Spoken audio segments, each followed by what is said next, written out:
percaya Allah yang kekal, yang oleh sabda kita kenal. Bapa pencipta alam semesta, yang mengasihi manusia. Aku percaya putra tunggalnya yang disalibkan di Golgota, yang dari kubur bangkit dan menang, naik ke surga dalam terang. Aku percaya pada Roh Kudus yang mendiami kita terus. Aku percaya gereja yang esa, ku jadi suci di dalamnya.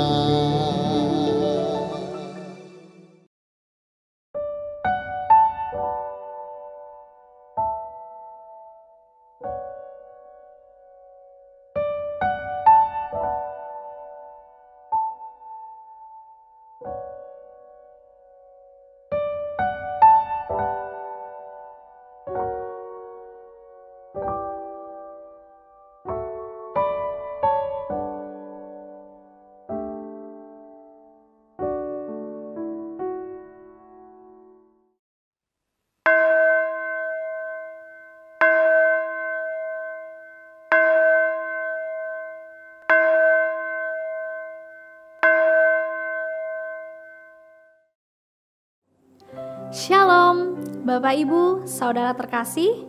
Selamat datang di ibadah Innovative Generation. Marilah kita mengawali ibadah kita dengan pengakuan pertolongan kita adalah dalam nama Tuhan yang menjadikan langit dan bumi. Amin.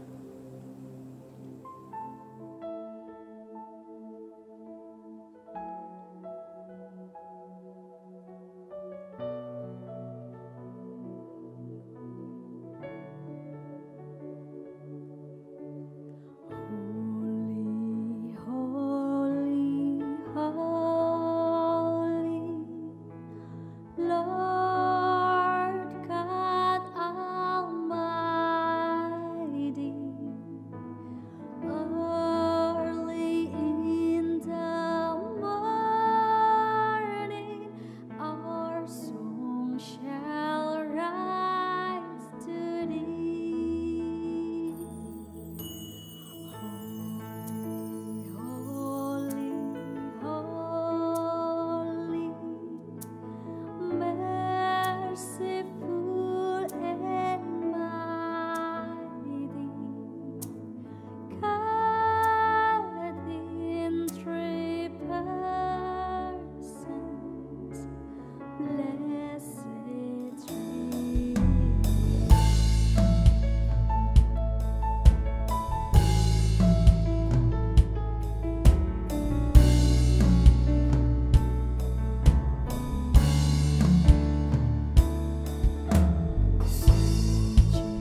Mari kita datang kepada Tuhan dengan kesungguhan untuk mengaku dosa dan memohon pengampunan melalui lagu ini.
Kita berharap sepenuhnya bahwa Tuhan menyambut pengakuan dosa kita dan memperoleh berita anugerah sebagaimana dalam kitab Mika pasalnya yang ke-7 ayat 18 hingga 19. Siapakah Allah seperti Engkau yang mengampuni dosa dan yang memaafkan pelanggaran dari sisa-sisa miliknya sendiri, yang tidak bertahan dalam murkanya untuk seterusnya, melainkan berkenan kepada kasih setia? Biarlah Ia kembali menyayangi kita, menghapuskan segala kesalahan-kesalahan kita, dan melemparkan segala dosa kita ke dalam tubir-tubir laut.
Shalom, jemaat yang dikasih Tuhan, mari kita berdoa sebelum membaca dan merenungkan sabda Tuhan.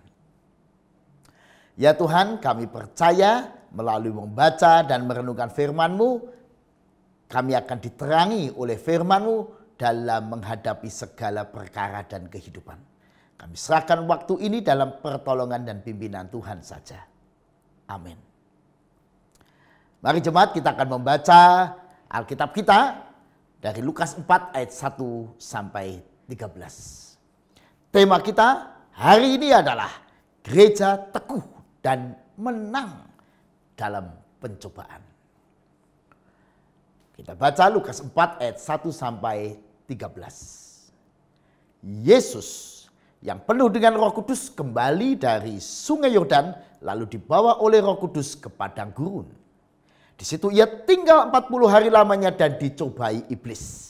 Selama di situ ia tidak makan apa-apa dan sesudah waktu itu ia lapar. Lalu berkatalah iblis kepadanya, "Jika engkau anak Allah, suruhlah batu ini menjadi roti."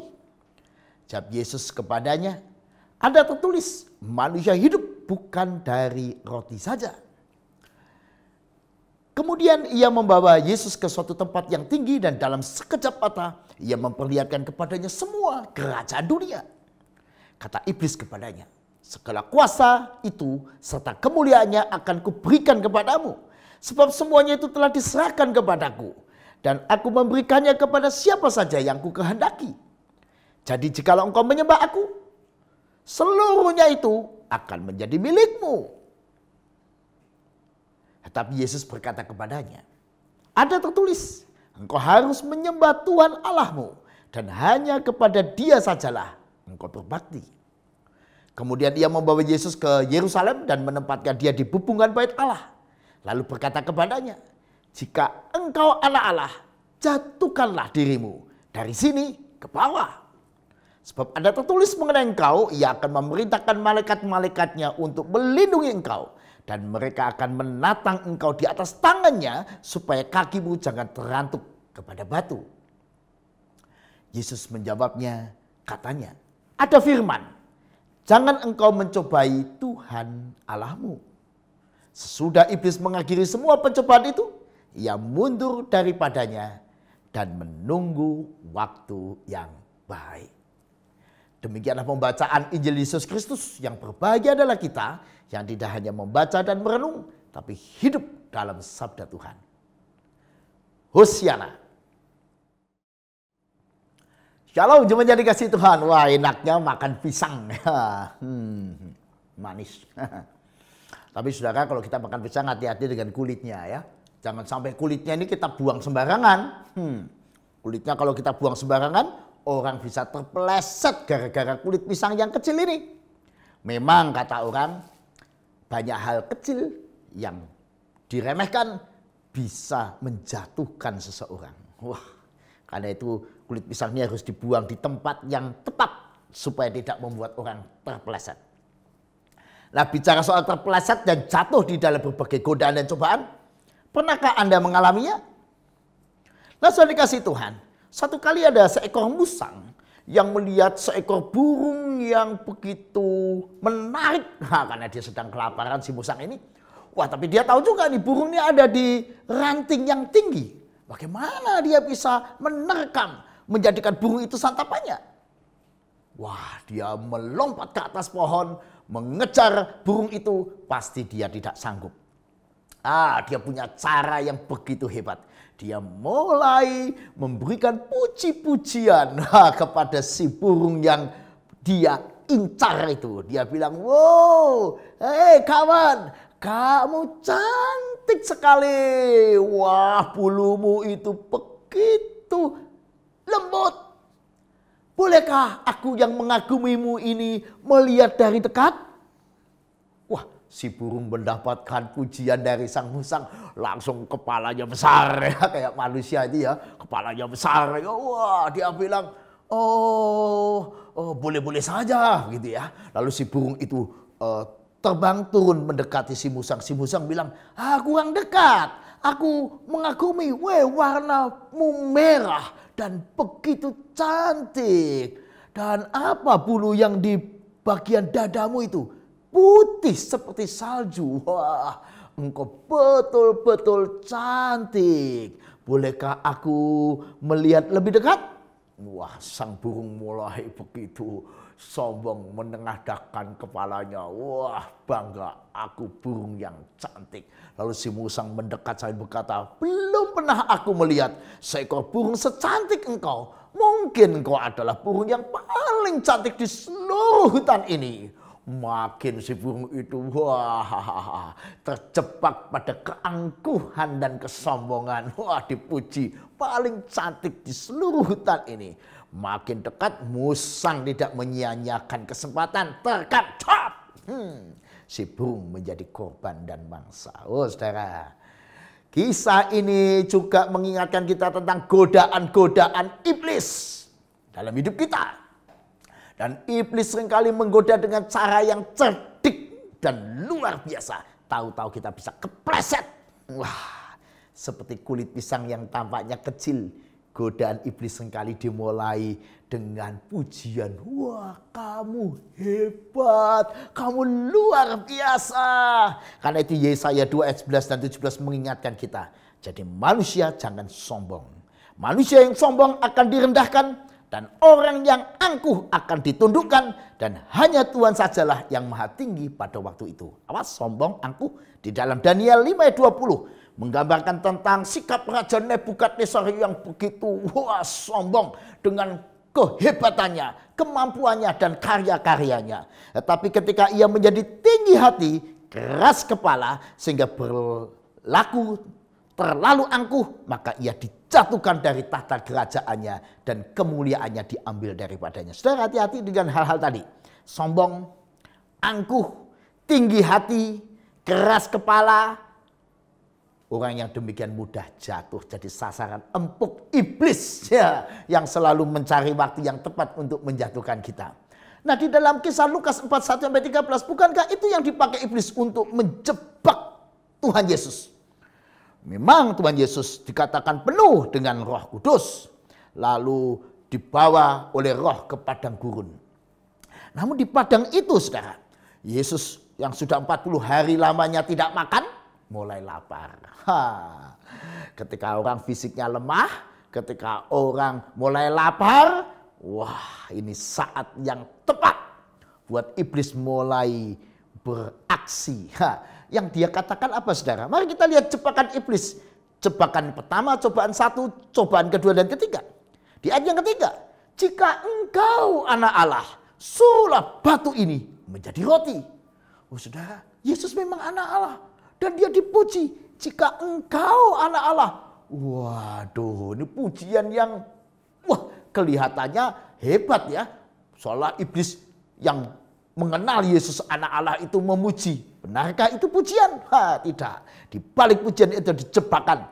Kalau engkau anak Allah, suruhlah batu ini menjadi roti. Dan kalau Yesus mengikuti iblis, melakukannya, berarti Yesus tunduk pada perintah iblis. Nggak cuma itu, berarti Yesus kalah yang sedang dia betul-betul memfokuskan diri pada Allah. Dia jadi fokusnya berubah kepada makanan. Yang kedua, iblis menunjukkan seluruh kerajaan dan kuasa kemuliaan duniawi.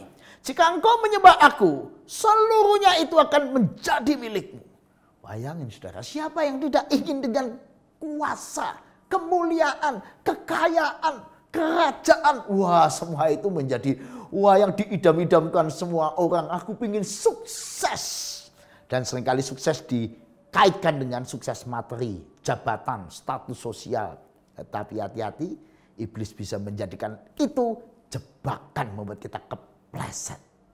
Yang ketiga, iblis dengan cerdik di ayat yang ke-9. Jika engkau anak Allah, jatuhkanlah dirimu dari sini ke bawah. Jika engkau anak Allah, jatuhkanlah dirimu dari sini ke bawah. Oh saudara, iblis mau mengangkat Yesus ya, seolah-olah demikian kan. Jika engkau anak Allah dan engkau kan hebat, terjun saja. Nanti malaikat-malaikat akan diperintahkan untuk menatang engkau. Engkau kan istimewa, anak Allah. Allah akan menuruti apapun kemauanmu. Oh saudara, kalau Yesus terjebak dengan jebakan ini, Yesus akan jatuh pada kesombongan. Ya aku diistimewakan Allah. Allah harus menuruti kemauanku. Tetapi untung saudara, di tengah semua jebakan-jebakan iblis bagaikan musang tadi mau menerkam menjatuhkan burung, iblis juga ingin menerkam menjatuhkan saudara dan saya. Hati-hati. Dengan puji-pujiannya, dengan jebakan-jebakannya kelihatannya manis. Tapi iblis tahu kelemahan kita. Ketika kita disanjung, ketika kita kelaparan, ketika kita tinggi hati, ketika kita merindukan keinginan-keinginan memiliki ini dan itu. Ketika kita merasa diri kita istimewa. Wah, Tuhan mestinya menuruti orang istimewa ini. Hati-hati, kita bisa kepleset, jatuh. Lee Kuan Yew, kita tahu dia adalah mantan Perdana Menteri Singapura, mengatakan demikian. Orang sombong itu seperti orang berdiri di atas gunung, dari atas dia memandang semua orang di bawah kecil. Lalu dia merasa tinggi hati, wah aku paling besar, dia kecil. Tapi Lee Kuan Yew melanjutkan, dia tidak sadar orang memandang dia juga kecil. Jadi saudara dikasih Tuhan, mari kita belajar untuk rendah hati. Hati-hati saudara, iblis seringkali menawarkan supaya kita lupa diri, lupa keinginan yang baik. Dan kita jatuh pada keinginan-keinginan yang penuh dengan nafsu. Wah, ingin dipuaskan. Kalau lapar ya ingin makan yang banyak dan mendahulukan makanan daripada Tuhan. Iblis menjebak kita dengan keangkuhan, kesombongan, dan sebagainya. Di ayat yang ke-13, saudara, ini menarik sekali. Dikatakan sesudah iblis mengakhiri semuanya itu, ia mundur daripadanya dan menunggu waktu yang baik.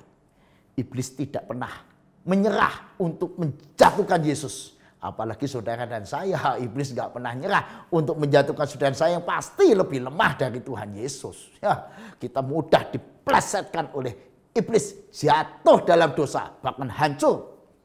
Bahkan ada seorang yang mengatakan demikian, iblis akan menggoda pasangan suami istri sedemikian rupa, dicobai sampai mereka bertengkar, dan iblis tidak akan berhenti sebelum pasangan itu bercerai. Wah, karena itu pasangan suami istri, hati-hati. Masing-masing akan digoda dan dicobai oleh iblis. Wah, punya teman, teman baik, sahabat, tahu-tahu teman makin mesra.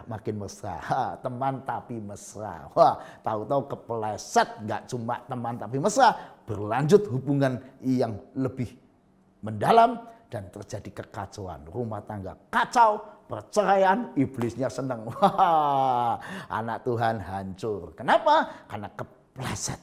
Hati-hati saudara.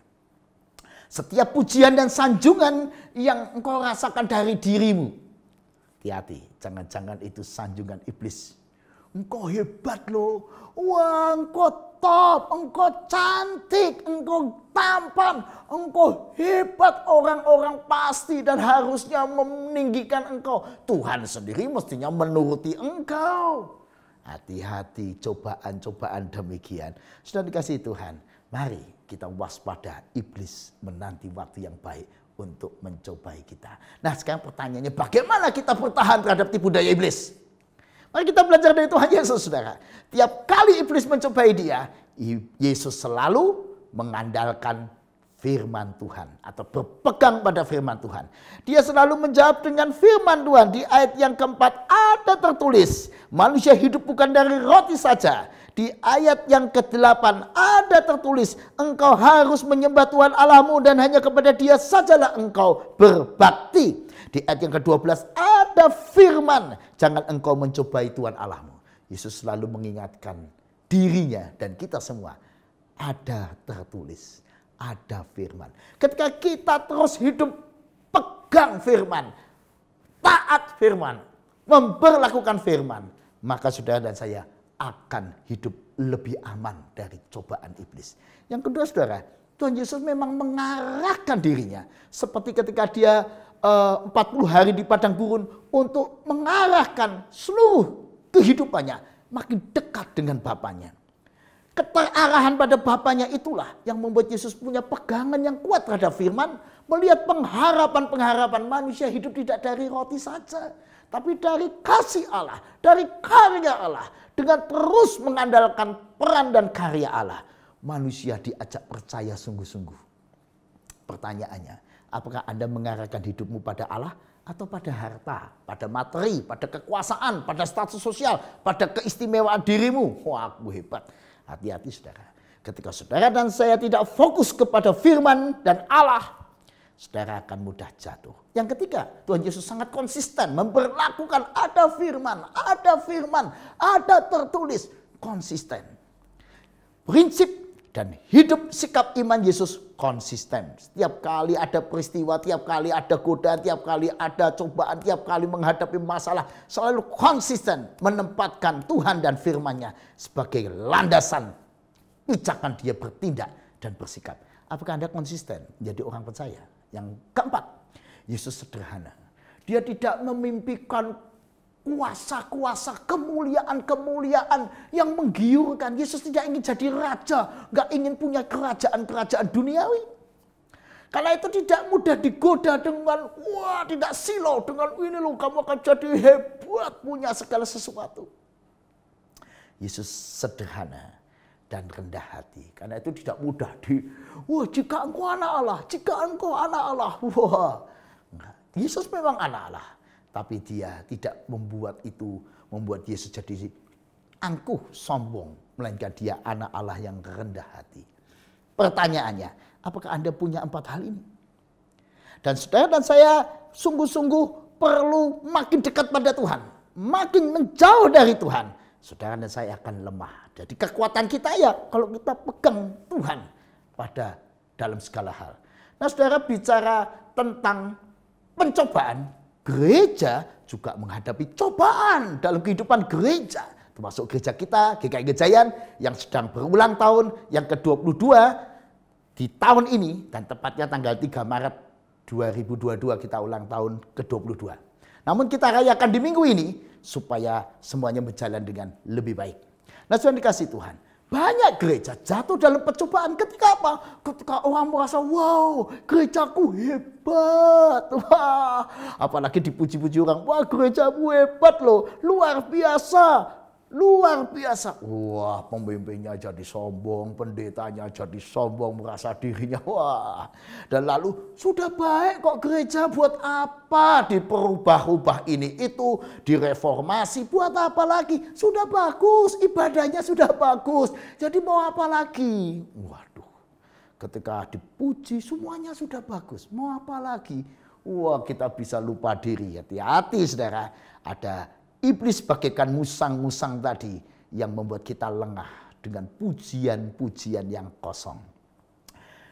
Bahkan ada pemimpin gereja ketika umatnya meninggalkan gerejanya, pemuda-pemudi meninggalkan gerejanya, pemimpin gereja tersebut berkata demikian. Enggak masalah mereka meninggalkan gereja. Berapa sih jumlahnya? Yang butuh gereja itu mereka, bukan gereja butuh mereka. Waduh, sombong sekali. Dan gereja-gereja demikian jatuh pada kesombongan, keangkuhan. Makanya lama-lama ditinggalkan oleh banyak orang. Tapi gereja harus sadar bahwa di masa-masa ini, apalagi di zaman teknologi maju ini, di dunia digital yang sedang marak ini, gereja dipanggil justru memberitakan Kristus, memenuhi panggilannya, menghadirkan kerajaan Allah di dunia digital, di zaman maju ini, supaya semua orang, terutama generasi muda ya, yang banyak menggunakan teknologi, media sosial, juga dunia digital, biarlah mereka juga melihat kehadiran Kristus dan merasakan kerajaan Allah di dunia digital. Tetapi kalau memang itu yang menjadi panggilan gereja dan gereja sadar panggilan itu, maka gereja harus merubah visinya. Dulu gereja melayani yang datang ke gereja. Kebaktian yang datang dilayani, yang nggak datang ya sudah, memang nggak datang bagaimana. Tapi kini gereja berpikir bagaimana visinya menjangkau yang datang maupun yang tidak datang atau belum datang. Bahkan di tempat yang jauh, gereja harus punya misi menjangkau mereka. Apalagi banyak generasi yang terhilang di masa-masa online ini. Ditengarai banyak generasi muda, juga generasi yang lebih dewasa yang tidak ibadah di masa online ini. Mungkin terlena ya, enak ya online ya, bisa tidur di rumah, bisa tidur-tiduran sambil melihat ibadah, bisa kapan saja kebaktian dan seterusnya. Terlena, terlalap, jatuh dalam cobaan, tahu-tahu sekian bulan nggak pernah kebaktian. Saudara, gereja dipanggil mereformasi dirinya, mereformasi visinya, misinya, strateginya, programnya, kegiatannya, sehingga gereja menjawab tantangan zaman. Gereja mendapat cobaan perubahan zaman dan gereja harus berani menjawab panggilan itu. Gereja harus siap menggembalakan generasi digital, yaitu anak-anak muda kita, generasi milenium, generasi digital, anak-anak yang lahir dengan dikelilingi teknologi yang canggih. Gereja harus siap menggembalakan mereka.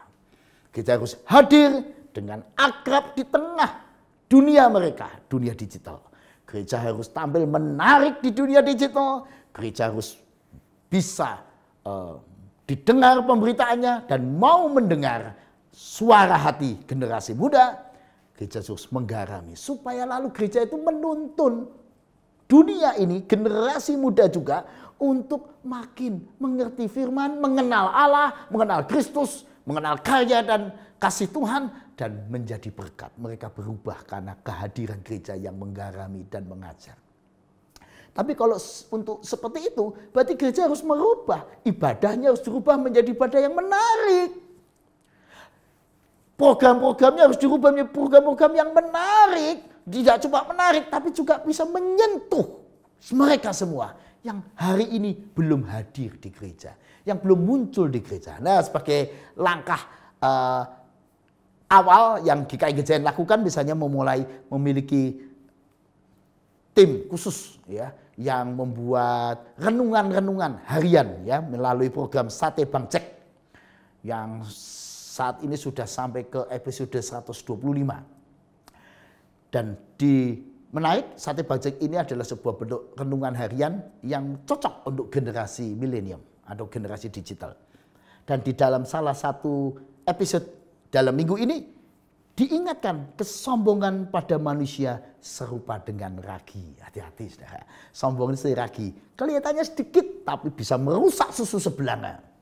Kesombongan bisa merusak kehidupan kita, merusak kita, pergaulan kita dengan orang lain, dengan keluarga, dan tidak sedikit keluarga yang hancur karena kesombongan yang tampaknya kecil, tapi kesombongan seperti ragi. Dan dikasih Tuhan, generasi muda oleh GKI Gejayan dilibatkan untuk memberitakan Kristus melalui dunia digital.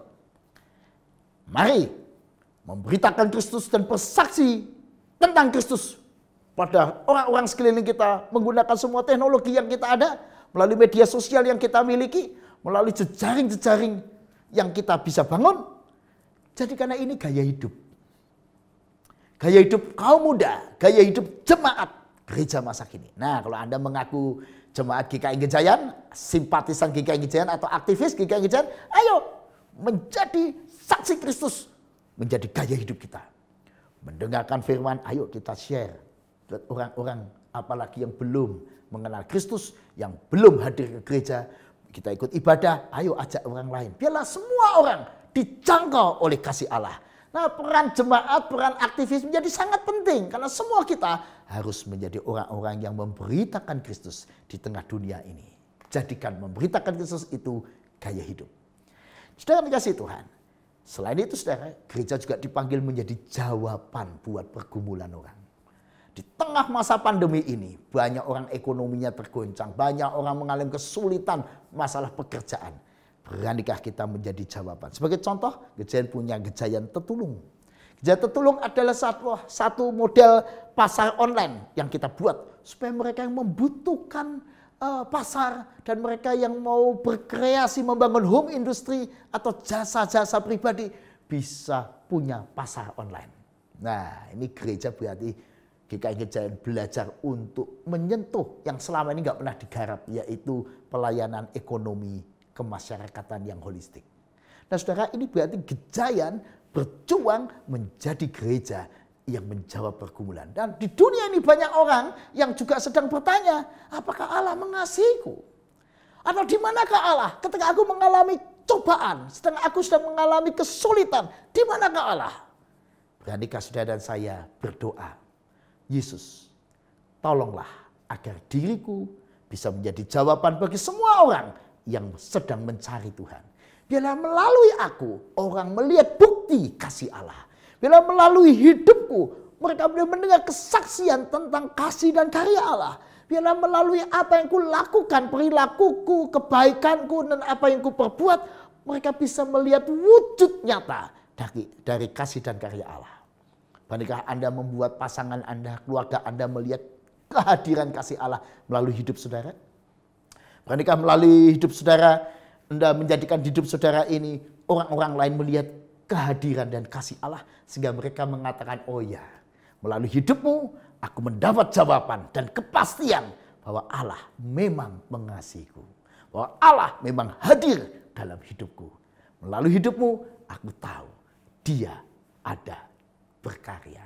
Dan itulah juga panggilan gereja di tengah dunia ini untuk membangun orang-orang makin mengenal Allah, membangun spiritualitas warganya, lalu tiap warga menggembala sesamanya. Nah, gereja lalu menjadi jawaban bagi pertanyaan banyak orang. Apakah Allah mengasihiku? Ya, lihatlah gereja, lihatlah anggota-anggotanya, lihatlah orang-orang yang ke gereja. Mereka adalah jawaban Allah mengasihimu. Berandikah saudara dan saya hari ini mempertahankan diri kita tidak jatuh dalam godaan dan cobaan iblis. Sebaliknya menang atas cobaan itu, bahkan menjadi jawaban kasih Allah buat orang-orang yang mencari dan membutuhkan Tuhan. Tuhan memberkati saudara. Amin. Mari kita berdoa. Ya Tuhan, kami bersyukur di tengah kehidupan kami boleh mendengar akan kasih Allah. Biarlah itu membuat kami berpegang dan terarah hanya pada Allah saja. Dan kami bisa terus mengandalkan firman-Mu yang kami mau pegang secara konsisten. Dan kami mau belajar juga menurut firman-Mu menjadi orang-orang yang rendah hati dan sederhana. Supaya dengan demikian kami tidak mudah jatuh pada godaan-godaan dan cobaan-cobaan iblis yang seringkali membuat kami jatuh dalam dosa, terpeleset dalam berbagai macam masalah yang seharusnya bisa kami hadapi. Tetapi kami seringkali jatuh pada berbagai macam godaan dan tipu daya iblis. Biarlah Tuhan tolong kami supaya kami dimampukan menghadapi semua tipu daya iblis itu dengan kami makin mengarahkan seluruh hati, pikiran, dan hidup kami kepada firman-Mu. Dan kami makin mengandalkan Tuhan dalam segala perkara. Berkati juga ya Tuhan untuk dunia yang sedang bergejolak. Ada peperangan Rusia dengan Ukraina. Dan juga kekerasan di berbagai belahan dunia. Kayaknya Tuhan menolong supaya semua bentuk kekerasan boleh disadarkan. Supaya boleh terjadi perdamaian. Demikian juga seluruh umat manusia yang sedang dan masih mengalami penderitaan karena pandemi. Biarlah oleh pertolongan-Mu mereka boleh mendapatkan kekuatan, penghiburan, kesembuhan. Dan berkat-Mu hadir di tengah orang-orang yang sedang goncang ekonomi rumah tangganya. Ya Tuhan, inilah doa-doa kami. Kami serahkan dalam tangan-Mu. Kami percaya juga Tuhan hadir di tengah gereja Tuhan. Khususnya GKI Gejayan. Supaya melalui gereja-Mu ini nama Tuhan dipermuliakan. Terpujilah nama Tuhan. Amin. Jemaat yang dikasihi Tuhan, saat ini kita akan memberikan persembahan. Mari bersama kita mengingat kebaikan Tuhan dan mensyukurinya dengan mempersembahkan hidup dan talenta kita dengan mengingat 1 Tawarik 29 ayat 17a. Aku tahu ya Allahku bahwa Engkau adalah penguji hati dan berkenan kepada keikhlasan, maka aku pun mempersembahkan semuanya itu dengan sukarela dan tulus ikhlas.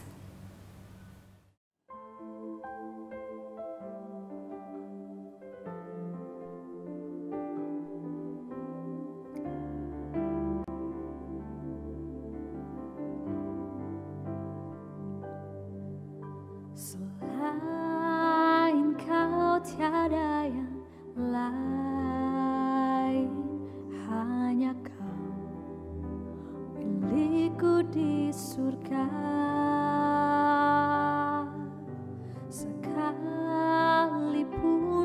bagiku, lenyap hatiku, lelah tak percaya. Ku sembah Engkau, Allah yang perkasa. Ku sanjung tinggi nama-Mu di hidupku, Tuhan, tiada yang lain. Hanya Kau satu di hatiku.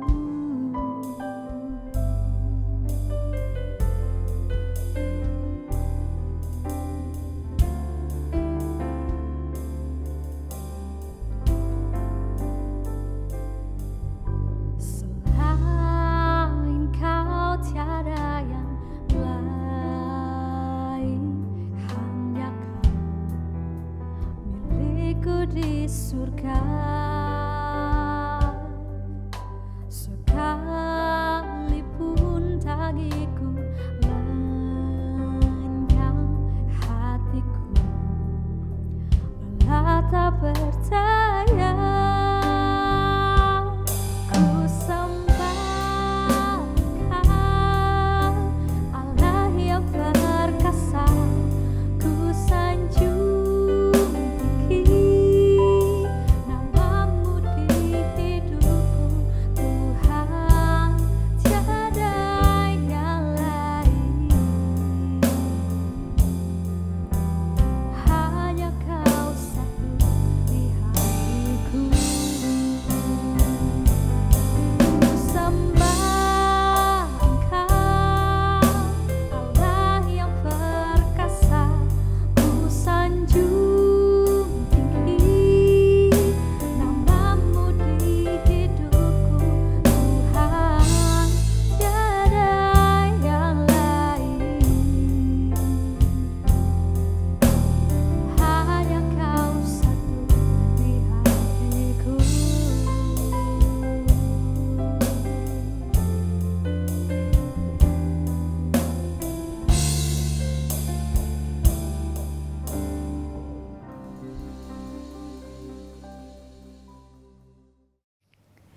Jemaat yang dikasihi Tuhan, saat ini kita akan membawa doa persembahan dan doa syafaat kita. Mari kita bersatu di dalam doa. Bapa dalam surga, Bapa yang maha baik, Bapa yang penuh pengampunan, terima kasih untuk setiap hal yang terjadi di dalam kehidupan kami. Terima kasih untuk anugerah Tuhan, bahkan setiap berkat yang kami terima. Saat ini Tuhan, di dalam rasa syukur kami boleh membawa persembahan kami. Biarlah Tuhan memberkati persembahan ini dan menguduskannya agar layak dipergunakan untuk kegiatan yang ada di gereja Tuhan di tempat ini. Ajar kami Tuhan, di dalam rasa syukur kami tidak hanya memberikan materi saja, tetapi kami boleh memberikan seluruh kehidupan kami, bahkan setiap talenta yang kami miliki, hanya untuk kemuliaan nama Tuhan. Berkati tangan-tangan yang sudah memberi dengan tulus, berkati majelis jemaat yang akan mengelola persembahan ini, biarlah dilakukan dengan penuh sukacita, semuanya untuk kemuliaan nama Tuhan. Terima kasih Tuhan Yesus. Saat ini kami ingin menaikkan syafaat kami ingin berdoa untuk perayaan HUT GKI Gejayan yang ke-22. Tuhan, berkatilah gerejamu ini Tuhan, di dalam 22 tahun berkarya, Tuhan sudah memberkati kami, Tuhan sudah memberkati gereja Tuhan.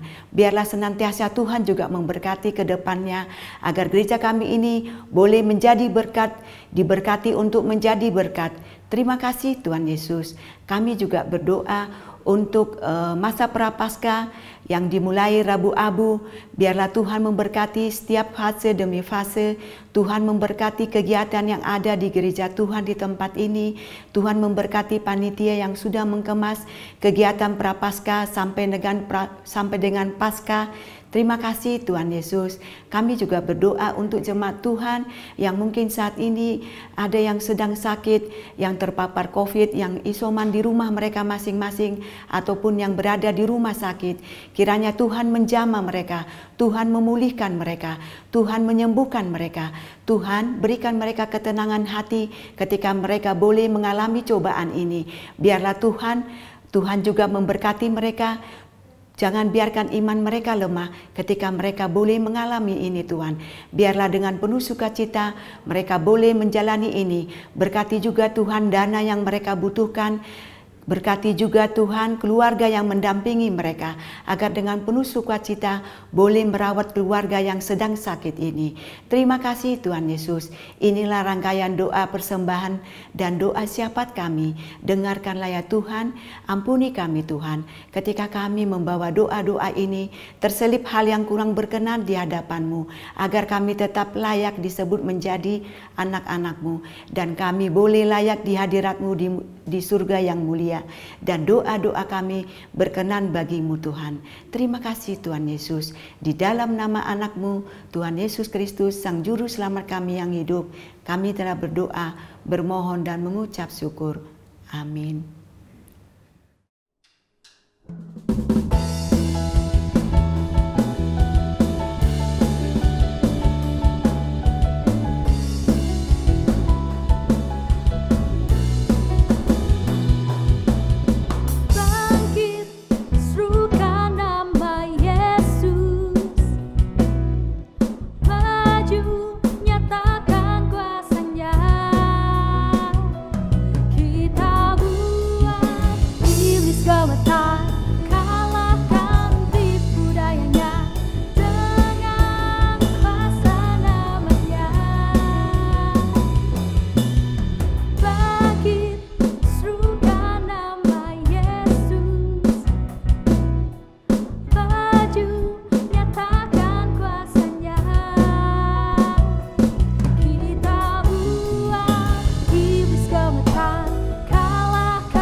Mari jemaat, kita hadapi semua tipu daya iblis.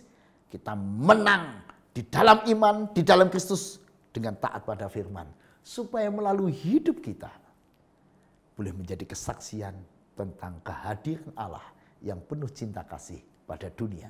Dunia butuh saksi dan bukti. Beranikah Anda menjadi saksi dan bukti kasih Allah? Kuatkanlah hatimu, Tuhan mau memakai saudara jadi alat karyanya. Dan terimalah berkat Tuhan. Tuhan memberkati engkau dan melindungi engkau. Tuhan menyinari engkau dengan wajah-Nya dan memberi engkau kasih karunia. Tuhan menghadapkan wajah-Nya kepadamu dan memberi engkau damai sejahtera. Amin.